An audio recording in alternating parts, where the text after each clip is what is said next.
Junkie. Welcome back to the channel. For this video, I'm going to be talking about my 2024 planner stack.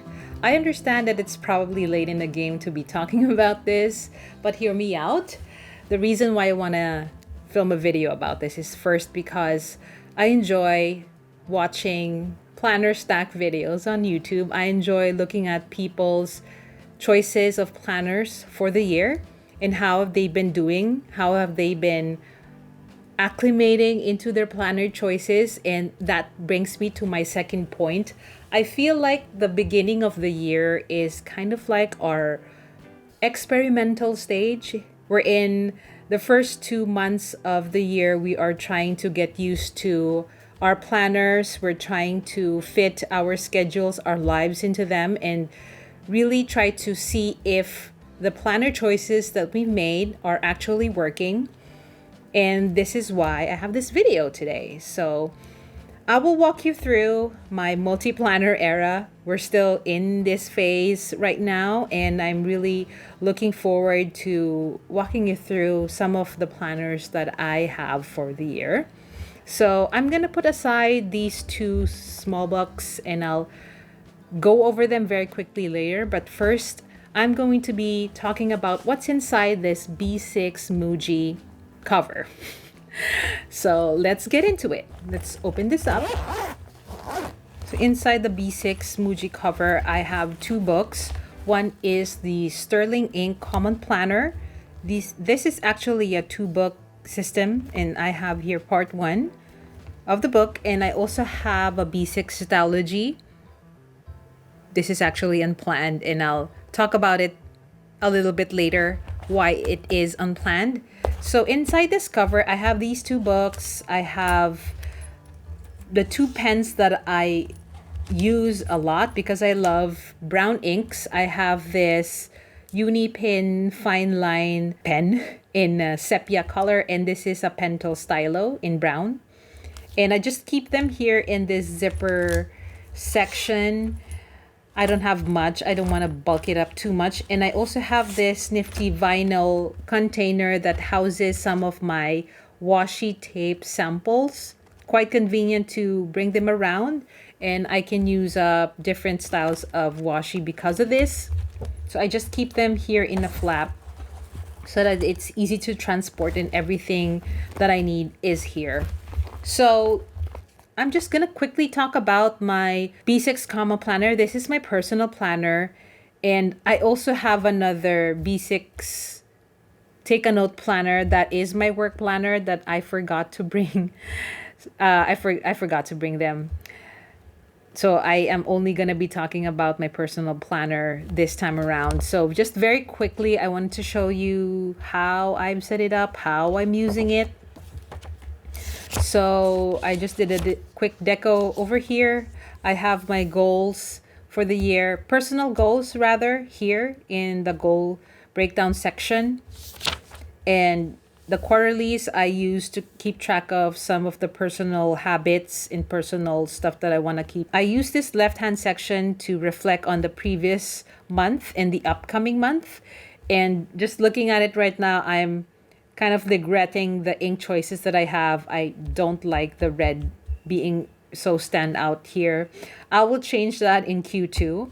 But so far, the personal habits are looking great. I've been very consistent doing my daily readings rather, and all of the other stuff that I want to keep track of, like doing some stuff for my YouTube channel and all of the other personal chores that I need to get done. I like to keep track of here. When it comes to the monthlies, this is how it looks like. I have already pre-decorated all of my monthlies from January to June. And in this section, I keep track of personal appointments, happy mail, upcoming series and shows that I want to watch, some of the books that I am anticipating to drop in a particular month. I like to keep track of so that I can plan ahead and purchase them on Amazon or something and keep track of all of these things. I love my monthly section because I really don't need to fill it up extensively. I just like to keep track of all of these appointments, birthdays, and important highlights of the month that I want to remember are all here. When it comes to the weeklies, I first started using this kind of like how I used it last year with my night owl journal, wherein I do some time blocking and task noting. I did that in the beginning of January. As you can see here, same color blocking, time blocking kind of thing. But then in the succeeding weeks, I did micro journaling, which I took a page out of Leah from the Leah Way. I like how this looks like. It looks very well lived, and it also gives me the opportunity to make use of the pens that I own. I like using different inks in this section, just seeing how well lived it looks like. I love it because I keep two different planners for work and personal. I just think that, doing the same time blocking thing here and task notation is not gonna work because I spend most of my time in the office from Monday to Friday. And if I do time blocking in a personal planner, the beginning section is gonna look very empty. So I thought to make use of Leah's method to do some micro journaling in the weekly section, and it looks great. I love it. And I like how multicolored it looks like. There's no rhyme or reason for the inks that I use here. I just want to use up all of the pens that I have. But in this week, I did try to use just one pen color, and I love it. I love pens that are in brown. So I'm going to be filling up this particular weekend to complete this one ink color week rather. So I'll probably change this up as I go along, but I do love what I'm doing with the weekly section. When it comes to the note section, the quote unquote dailies, I started using this, or I initially wanted to use this as daily journaling, but then I'm doing micro journaling here in the weeklies. But in the beginning, I did some long form journaling. But then in mid January, I started doing commonplacing. I am all over the place. I did like this method in the beginning, wherein I tried to take note of important concepts from the podcasts that I listen to, so that when I look back and refer to this book, I have something to read, something very inspirational to look back on. But then in February, I went back to journaling again because I wanted to keep track, or like put together a scrapbook of sorts of the trip that I had with my husband. And I also went back to long form journaling here. Not really long form, but it's a lot more extensive than the weekly micro journaling that I've been doing.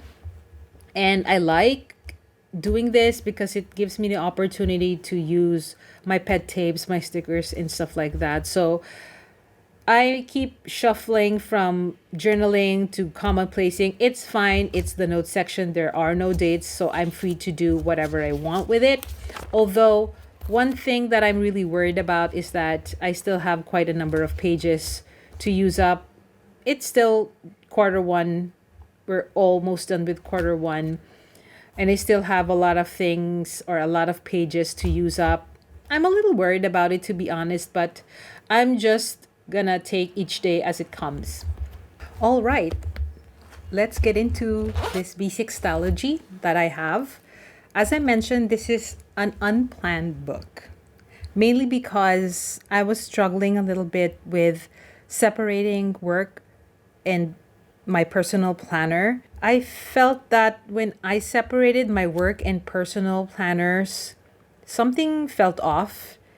And around that time, I was reading Ryder Carroll's Bullet Journal Method book, and a lot of the concepts discussed in that book really struck a chord with me. And I felt that I wanted to try the bullet journal method and see for myself if this is the system that I would want to continue doing.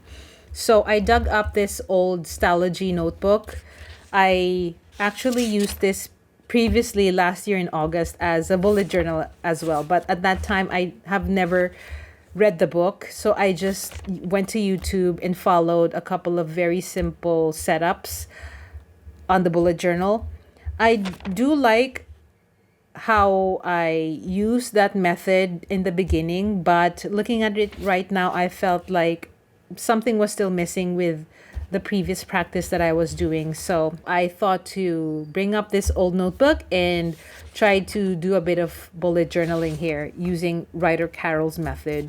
I've already set this up already with my future log, my monthly log, and the rapid logging. And I love how I am doing with the bullet journal method this time around.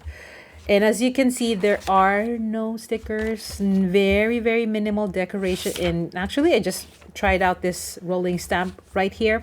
But in the succeeding pages, there's just nothing. No decorations, no stickers. It's just pen and paper. And I love this method so much. I love the concept of rapid logging and the fact that I have combined both work and personal tasks and events and everything, and all of the reflections, all of the collections in this one book.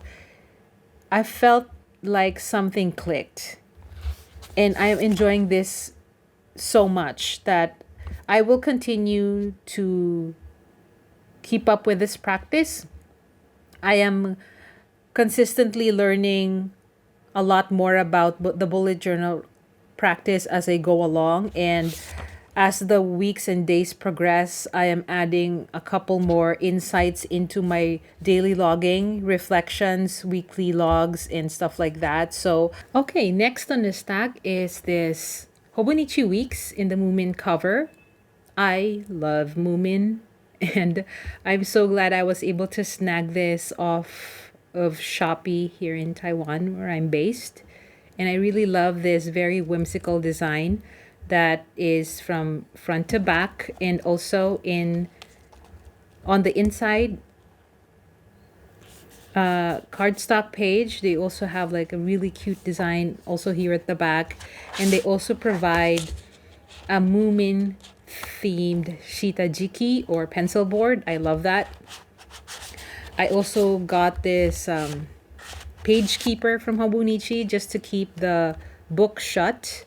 So I love it here, and I keep the catalog on this flap as well, on this pocket rather. So this particular Hobonichi Weeks is my reading journal, reading/media journal. I made a change with the way I keep this Hobonichi Week. So just very quickly walk you through how I've been using it so far. So here at the Calendex, I use this to keep track of how many pages I read every day, and I color coded it using a Zig Clean Color Dot marker.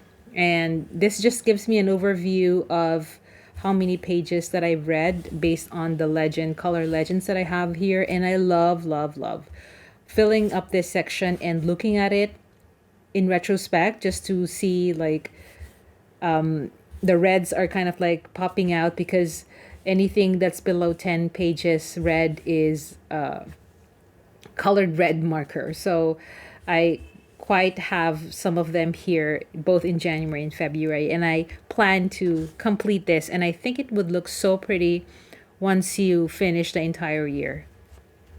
And moving on to the monthlies, I did not do anything with the December monthly. I went ahead and got to January. How I'm using it, if you have watched my first video, I follow a very simple system by another YouTuber on keeping track of the books that I've read. And I actually haven't finished filling up filling up the January section in terms of the total number of pages that I've read for the entire month. So here I like looking at my monthly section because it gives me a good overview of how long did it take me to finish a book. So for example, when I read Midnight Sun by Stephanie Meyer, this book actually I've read since December or November of 2023. It took me that long to finish this book. So I finally finished it in January, and it took me still almost like the entire month of January to finish it. And I also took note of some of the series that I watched. This is the change that I did for this particular year in the Hobonichi weeks. I also now keep track of the series that I watched. So I also color coded it. So when in terms of finishing The Crown season 6, it took me about a week and 3 days. 2 days rather. So looking at it like this really brings perspective, like how long did I finish it. So like for example, My Happy Marriage, the light novel that I really like, it took me a week to finish it. So it also gives me perspective, like how fast do I read. If the story is really compelling and I like reading the story, I will read more pages so I get to finish it even faster. And I realized that I haven't finished highlighting the series that I watch here. I watch not just The Crown, but also Queer Eye season 8, yeah, and Drag Den season 2. I have not highlighted this portion, so I'll get to that.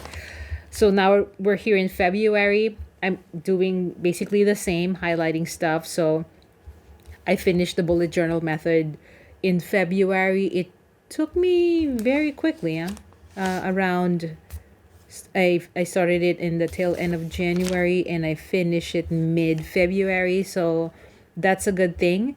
And you can see some blanks here because I did not watch or read during those dates. I actually divided the day sections, the top for the series that I'm watching and the bottom part for the books that I'm reading. So it's kind of like very interesting to look at it this way. So I'm gonna come back and finish highlighting all of the stuff that I have finished, and also having a summary here for the number of pages that I've read. So that's basically how I've been using the monthly section.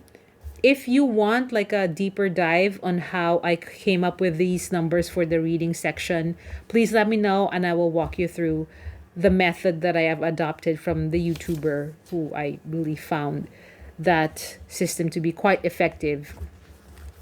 When looking at the weekly section, I did not do anything in the beginning because this planner starts the weeklies in November. Was it November? Yep, November. And I did nothing on these pages. I still don't know what am I gonna do with these pages. I don't know if I'm gonna decorate or like do something. I'm still not sure. But basically in the weekly section, this is where I keep track of the daily portion of the reading. So if you watched my first video, the SFT stands for start, finish, and total number of pages. And this particular section is do some micro journaling rather of what I thought of that day, that section that I read. And this portion I decorated because I did not start keeping track of the series that I watched until sometime in January. So I just decorated this portion. And yeah, so I started doing the media tracking here. So if there's like a day that I do not read, I just leave it blank and I would decorate it. You will see it in the next couple of pages. So this is how I've been doing it. I did not watch anything on this day, so I did a deco here. Same thing here. And I like how filled up it looks like. As you know, I'm the type of person who likes looking at my planners really well lived. So as much as possible, I try to fill up the pages in the sections. That's how I've been using this portion, doing a bit of deco. And one thing that I noticed, I did some stamping here. And because of the humidity in Taiwan, I realized that the inks kind of like have this blotchy quality to it because of the moisture in the air. And I'm glad I only did one stamping thing here because it doesn't look nice. It's going well so far because I've been keeping up with almost a daily habit of reading. In the notes section, I same thing with last year. I only like filled up or like used one page back to back of this note section to take note of what I've been reading, what I plan to read, and the series that I'm watching as well. And I also took note of some of the series that I plan to watch. Still unsure what I'm gonna do with these extra notes section. We'll see. I might probably use it to do some book reviews. I'll get to that when I get to that. So here we come to the last book in my planner stack. This is a Moterm Weeks cover in Firm Pebble Beetroot. And in it houses my Sterling Ink N2 Weeks horizontal health planner. So I'm using this as a health planner. And inside this cover, I have a couple very minimal deco, starting with like a journal magnet. I have this really cute Yumi Kitagishi souvenir from my other Hobonichi weeks. And I have this journaling card from HPC by Anyang. I also have like a Hobonichi stencil right here, which I use as a straight edge. I also use some of the icons here in the stencil. I still keep the clear acetate from the Hobonichi weeks books. And here with my Sterling Ink Common Planner N2 horizontal, I have like a 2024 sticker here. Couple more stickers here in the front matter. Also still did a lot of stickering here with my name. And how I've been using this health journal is that I keep track of everything health related, from physical to the mental aspect. I have my goals laid out here, and I keep track of everything basically, numerically, like quantitatively and qualitatively, because this year my main priority is my health. So I try to make sure that I am keeping track of everything that I want to take note of. So let me just remove this sticky note. So here's how I've been using the quarterly section of the planner. On the right side, I keep track of very important habits, which is 10K steps, 7 hours of sleep, and no eating after 6 p.m. I also, as much as possible, try to go up the stairs at work 5 times and drink as much, like 3 to 4 bottles of my water tumbler, water from in that tumbler rather. And then I also want to keep track of some self-care, whether I did some massage or facial treatment, what have you. Anything that has to do with self-care, I keep track of. And on the left hand side of the quarterly section, I do an overview of how the month happened and how the month progressed. So here in the priority section, I just wanted to make sure that Q1 is just getting used to keeping track of everything health related. So I put here, establish some health habits. So just making sure that I keep track of all of my habits over here. And I also took note of some of the key milestones that I need to accomplish every month from my yearly goal and put it here. And then in every monthly review, I do a before and after numerical value of how key sections of my health are progressing when it comes to weight, sleep, pain management, and mental health. So I have like a numerical value in this section because not only do I just keep track of things here in a manual setting, I also make use of a couple of apps so that I don't always have to take note of everything. So for example, when I'm out and about and I don't have my planner with me, I don't carry this with me everywhere I go. I make use of those apps to make sure that I am keeping track of my weight, keeping track of the food that I eat rather.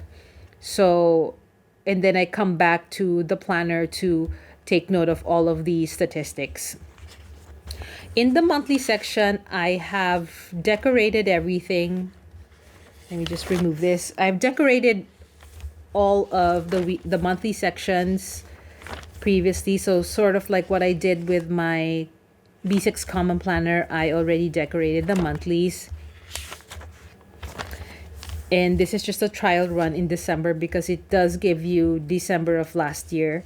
I tried to try my hand at keeping track of the numerical values of the stuff that I want to keep track of. And when January rolled in, this is how it looks like. It looks a little bit busy because I have a system on how to keep track of things. I can do a separate video of my health planner if you're interested. What do these values mean? What do these numbers mean? Rather, what are these things that I'm keeping track of? I can do an in-depth overview of my health planner. If you are keen to have that kind of overview, let me know in the comments. So basically, the monthly section, I keep track of my doctor's appointments, my average sleep score, my period, also my weight, and the number of steps that I have done for that day. I also keep note of some of the symptoms that I experience, whether I have headaches, stomach aches, if I have off days in my mood, I keep track of them here. And later on in the different sections, I also have a little bit more detail on certain items here in the monthly section. So this is how I use this particular part of the planner. And it has been working really well because it keeps me updated of whether I am on track with my yearly goals. So this is how I initially started the weekly section. So in the left hand side, I divided up into two columns with the smaller section noting what medications did I make use of, whether it's vitamins, supplements, prescription. I keep track of them. And on the bigger portion of this left hand side of the page, I keep track of my food, the food that I eat rather. And on the right hand side, I have a column for body talks and emotional check. Body talks meaning any symptoms that I experience every day. If I have anything painful that I experience, any bodily symptoms. And emotional check is basically anything related to mental health. So the reason why I set this up is because I want to see a correlation with the food that I eat, anything that I experience physically, and my mood.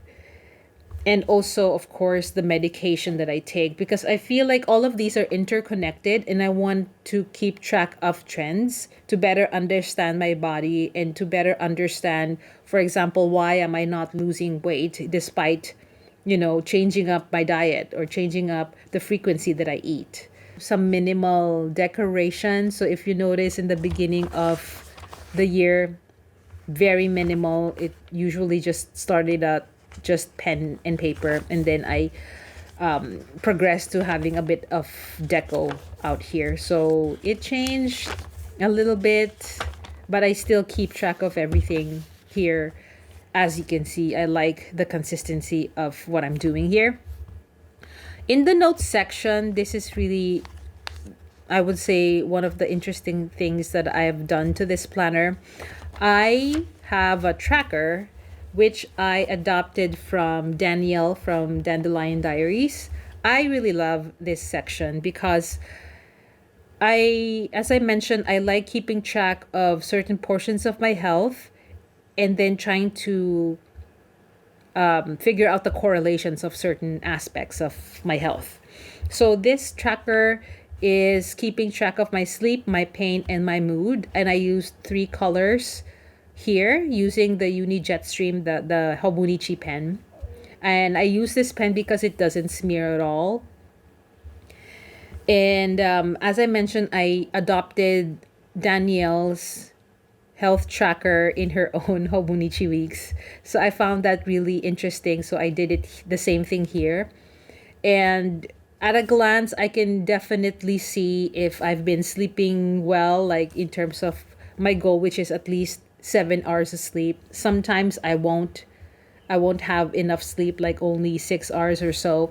And then I like keeping track of my mood. Like here, the red marks here, it's kind of like looking like a downward trend. And I would reference back to the weekly section rather, to see what happened during that day. Did something trigger me? Did I have a bad day at work? Did I have anything in particular that set off this trend of downward thing in the mood section and the mood tracker? And then in the pain, because I have some chronic pains, I want to keep track of them as well, see any trends whatsoever. And here, I like this portion because not only do I keep track of the food that I have here in the food intake that I have in the weekly section, I also have this in a graph style wherein I itemize the stuff that I eat, or like the food. I listed out all the food types, and I kind of like mark the days in which I drank coffee, ate bread, ate rice, so that I can correlate all of these things in terms of weight gain, mood swings, and sleep patterns and stuff like that. So I like looking at this. So I in February I did the same. It's looking a lot better than January in terms of mood. My mood is on an upward trend. My sleep is a little bit erratic because I did certain activities that time. I was on a trip, and then I was sleeping late, getting up early, stuff like that. And my pain management is also going up. So that is giving me a signal to like check out the weekly section, what is making my pain tracker go on an upward trend, stuff like that. So here in the food intake section, it's a lot less busier than January. So I'm kind of like having these correlations. Maybe I'm doing something right in terms of food intake. That I could also refer to the monthly section where I keep track of my weight. Is it going down as I intend in the yearly goal section? Because I have a certain target to hit when it comes to my weight. So that's the tracker. And I also do a bit of journaling here related to health. So if ever there's anything that I experience physically or mentally, I keep note of it here. I do a bit of light journaling. In January, I did more journaling here. So that's how I use the notes section. So this is a compact end to horizontal, so there's not a lot of notes pages, which is totally fine.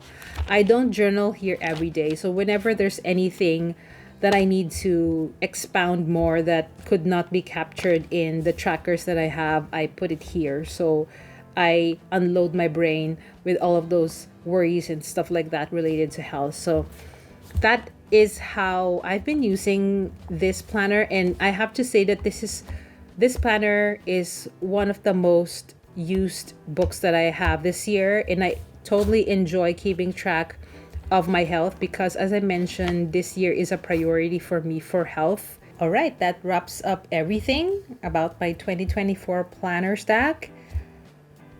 4 books. Actually, it's 5 because I still have my work planner that I forgot to bring home for shooting this video. I'll probably devote a time or like a video to talk about that because that's one of the struggle things that I've had the beginning of this year. But anyway, this is all of my planners for the year. It could change, probably not, because I like to stick to the planners that I've already set out to use for the entire year. But so far, everything has been going so well. I am consistent so far. I'm enjoying the experience, and I'd like to thank you for spending time with me going over my planners for the year. And as always, if there's anything that you have any questions of, or if there's any of these planners that you would like me to talk more about in a separate video, please sound off in the comments. And as always, thank you. Please consider subscribing and liking this video if you like the content. Thank you so much, and see you in the next video.